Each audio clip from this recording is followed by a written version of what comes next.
이 중요한 국면 때는 사람들의 이목이 집중될 때 여론조사가 더 이상해져요. 지상파 여론조사가 떴는데 아주 재밌습니다. 먼저 SBS 여론조사 결과 정당 지지율은 동률로 나왔습니다.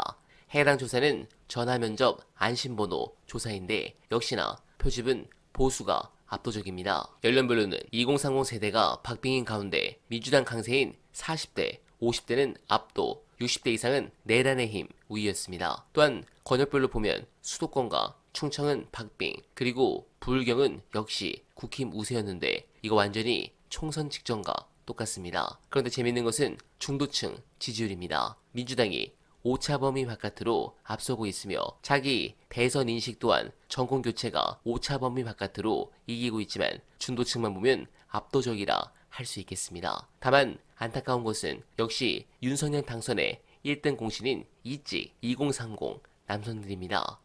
정말 이거 답이 없군요. 안타까운 부분인데 그래도 다행인 것은 차기 대선 가상 대결입니다. 이재명 대표가 압도적으로 다른 후보의 앞선 가운데 중도층만 보더라도 전부 20%가 넘는 압도적 격차로 이기고 있습니다. 네, 이렇게 연령과 지역을 속일 수 없는 안심번호로 하면 과표집이라 하더라도 여조가 좀 정상적으로 잡히는 것 같습니다. 관련해 여론조사와 조선일보 관련한 주말 가장 화제가 된 분석 보시고 이어가 보겠습니다. 민주당 지지율을 국민의힘 다 잡고 윤석열 국정수행 잘한다고 답변했는데 막상 선거해보면 우리가 져. 부정선거다. 그래, 이렇게 되는 거야. 이 로직이 자기들이 만들어서 자기들이 만들고 결과를 계속 이렇게 돌리는 거야. 총선 때 그때 한동훈 체제 출마하고 1월, 2월에 기가 막히게 잘 나왔거든. 신났거든 그때. 네. 근데 그건 이유가 있는 거예요. 그때 한동훈 쪽을 밀어주기 위해서 결집하는 것도 있고, 그리고 그때 국민의힘 당원 당내 경선한다고 또 전화 돌리는 것도 있고, 거기에 이제 응집력이 더해지고 이게 몇 개가 합치니까 갑자기 뭐 민주당 망하는 결과가 나. 그래서 막 무슨 엄경에 일어나듯이 나와가지고 막 국민의힘 160석 한다고. 재밌었는데. 연병 오늘 JTBC 쇼 보니까 심지어 명태균도 야 우리 120개도 힘들어라고 김건희한테 얘기하고 있었더만. 그러니까 명태균이 제일 정확해. 이 중요한 국면 때는 여러분 오히려 한국의 여론조사는 맞아요. 중요한 국면이라서 사람들의 이목이 집중될 때 여론조사가 더 이상해져요. 굉장히 왜곡되기 때문에 오히려 참고가 안 돼. 윤석열을 아직도 지키겠다는 거냐, 조선일보는. 그게 아닙니다. 윤석열은 이미 버렸어요. 버렸는데 조선일보나 기득권 세력은 뭐가 무섭느냐.